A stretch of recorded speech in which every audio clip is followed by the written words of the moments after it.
anak-anak, mari kita semangat untuk belajar. Kali ini kita akan belajar pelajaran 2.1 menelaah ciri unsur dan kaidah kebahasaan drama. Tujuan pembelajaran kali ini agar siswa mampu menelaah ciri unsur dan kaidah kebahasaan sebuah teks drama. Ayo kita mulai pelajaran kita. Mengapa begitu penting untuk menelaah ciri unsur dan kaidah kebahasaan sebuah drama? Sekarang kita akan belajar ciri-ciri drama. Yang pertama, pada umumnya sebuah drama menggunakan alur maju. Urutan dalam drama dimulai dari perkenalan. Dimulainya konflik, klimaks cerita, dan anti klimaks cerita juga penutup. Yang kedua, penokohan pada drama tradisional lebih umum. Jika tokoh pada awalnya antagonis, akan berlanjut seperti itu seterusnya. Berbeda dengan drama modern, penokohannya lebih dinamis. Tokoh antagonis dapat berubah menjadi baik di protagonis di akhir cerita. Yang ketiga, amanat cerita pada drama modern dan amanat cerita pada drama tradisional tetaplah tidak berbeda. Amanat pada umumnya mengenai nilai-nilai kemanusiaan dan moral yang sudah melekat di dalam masyarakat. Ciri-ciri drama yang keempat yaitu latar pada drama modern lebih umum pada masa kini, berbeda dengan drama tradisional yang memiliki latar cerita hutan, pegunungan, ataupun sebuah desa. Yang kelima, yang mungkin saja adalah suasana cerita tersebut. Contohnya sedih, bahagia, haru, mencekam, ataupun marah. Yang keenam, gaya bahasa yang digunakan pada drama tradisional cenderung bersifat baku. Sangat berbeda dengan drama modern yang bersifat santai dan menggunakan bahasa sehari-hari yang biasa digunakan pada masyarakat modern pada umumnya. Sekarang mari kita lanjutkan dengan unsur kebahasaan sebuah drama. Unsur kebahasaan yang pertama yaitu penggunaan bahasa yang tidak baku. Jika pada drama modern tokoh yang diperankan merupakan seorang anak muda, maka diperbolehkan menggunakan dialog dengan gaya bahasa masa kini. Contohnya, "Lo kemana aja bro? Kayak hilang di telan bumi." Unsur kebahasaan yang kedua, kata kerja pasif dan kata kerja aktif. Yang pertama, verba aktif yang subjeknya berperan sebagai pelaku atau menunjukkan suatu perbuatan. Contohnya, Diana melawan dengan sangat berani. Kemudian, verba pasif yang subjeknya berperan sebagai penderita atau sebagai sasaran tindakan. Contohnya, Savitri dihalangi oleh para berandal. Unsur kebahasaan yang ketiga yaitu kata benda. Yang pertama, kata benda nyata atau konkret. Contohnya, mobil, meja, pena, dan lain-lain. Selanjutnya, kata benda tidak nyata atau abstrak. Contohnya kepercayaan, ide, kebebasan, dan lain-lain. Sekarang mari perhatikan teks drama tradisional berikut ini.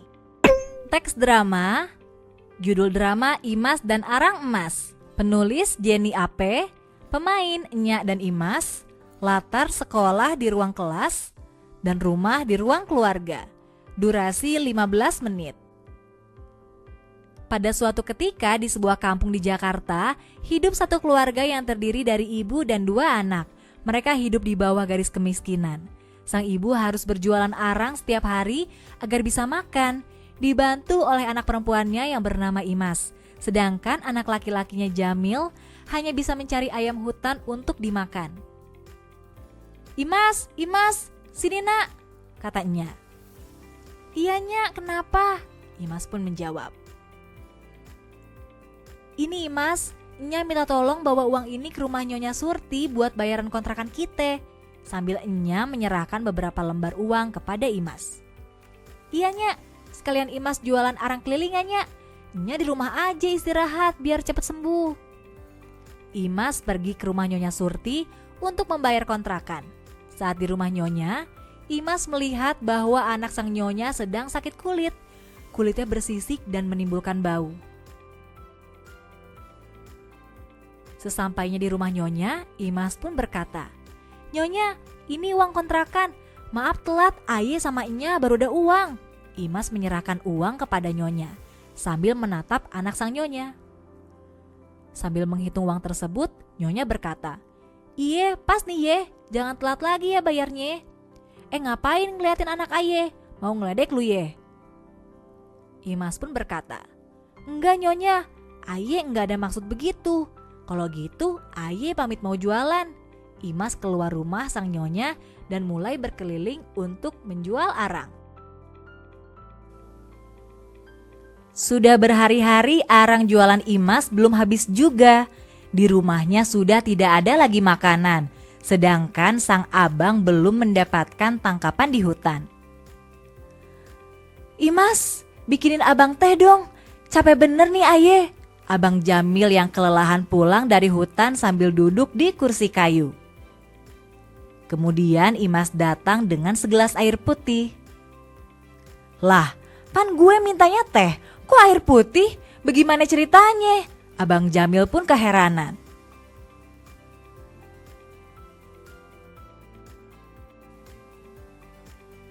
"Teh abis bang, udah gak ada apa-apa lagi di dapur. Arang jualan aye aja belum laku. Mananya lagi sakit, abang gak bawa apa-apa. Aye lapar bang," kata Imas. Abang Jamil pun berkata, "Lu lihat gue ada bawa sesuatu gak?" "Kagak pan, ya udah artinya gue gak dapet apa-apa dari hutan. Sama gue juga lapar, makan angin aja lu sono." Imas pergi ke hutan karena sedih melihat keadaan keluarganya. Saat di hutan, Imas menangis terseduh-seduh. Kemudian ada suatu cahaya menyilaukan menyinari wajah Imas.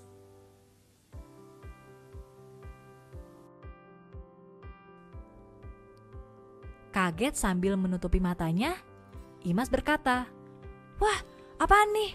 Silau bener." Kemudian ada peri yang menghampiri Imas. "Hai Imas, kamu anak baik. Mulai sekarang kamu tidak perlu lagi hidup susah ya. Ini ada sesuatu buat kamu. Pergunakan dengan baik ya." Peri memberikan sebuah arang berwarna emas kepada Imas. "Ini buat apa?" Imas kebingungan mencari peri tersebut karena sudah menghilang. Imas pulang ke rumah dan menceritakan apa yang dia alami kepada ibunya. Sang ibu memiliki ide untuk menggunakan arang tersebut untuk menyembuhkan sakit ibunya. Imas setuju dan mencelupkan arang tersebut ke air putih yang kemudian diminum sang ibu. Seketika sang ibu pulih dan menjadi sehat. Melihat hal itu, Imas teringat anak Nyonya Surti yang sedang sakit. "Nya, aye boleh nggak pakai ini arang buat nyembuhin anaknya Nyonya? Kasian Nya, kulitnya jadi bersisik. Aye pengen berbuat baik buat orang lainnya," kata Imas. Kemudian Nya menjawab, "Gidah lu sembuhin anaknya si Nyonya, biar hidup kita berguna buat banyak orang." Imas menyembuhkan anak Nyonya Surti dengan arang emas tersebut. Karena kebaikan hati Imas, Nyonya Surti pun memberikan rumah yang Imas tempati untuk keluarga Imas. Sehingga Imas tidak perlu lagi membayar kontrakan. Saat sedang di rumah, peri muncul lagi.